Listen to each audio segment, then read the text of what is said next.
వాళ్ళు పేరుకే మైనారిటీ. వాళ్ళు ఎటువైపు మొగ్గు చూపితే అటే మెజారిటీ. గెలవాలన్నా వాళ్లే, ఓడించాలన్నా వాళ్లే.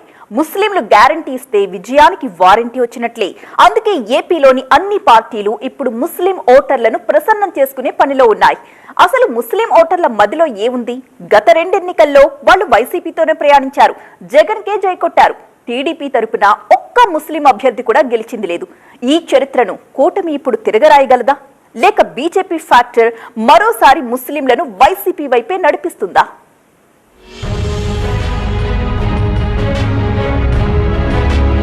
ఏపీలో ఎన్నికల యుద్ధం, వాళ్ళంతా సిద్ధం. పేరుకే మైనారిటీ, వాళ్ళ ఓట్లతోనే మెజారిటీ. పేటు ఎవరికి, ఓటు ఎవరికి? Minority guarantee. అవును, వాళ్ళ ఓట్లు కీలకం.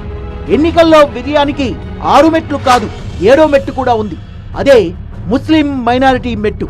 వాళ్ళు ఎవరికి గ్యారంటీ ఇస్తే వాళ్ళ విజయానికి వారంటీ వచ్చినట్లే. ఏపీలో